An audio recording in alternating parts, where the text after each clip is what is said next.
आमदार रोहित पवार यांनी देखील विद्यार्थी आंदोलनाला पाठिंबा दर्शवलेला आहे। रोहित पवार उद्या दिल्लीला जाणार आहेत। जंतर मंतरवरील आंदोलनामध्ये ते सहभागी होणार आहेत।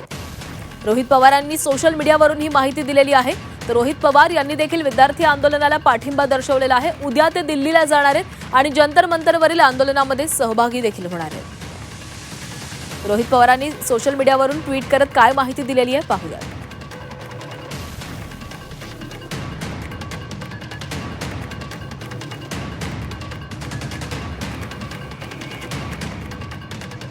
जंतर मंतरवरील लाठीचार्जचा जाहीर निषेध। तरुणाई एकेका लाठीचा हिशोब घेईल, हे सरकारनं विसरू नये।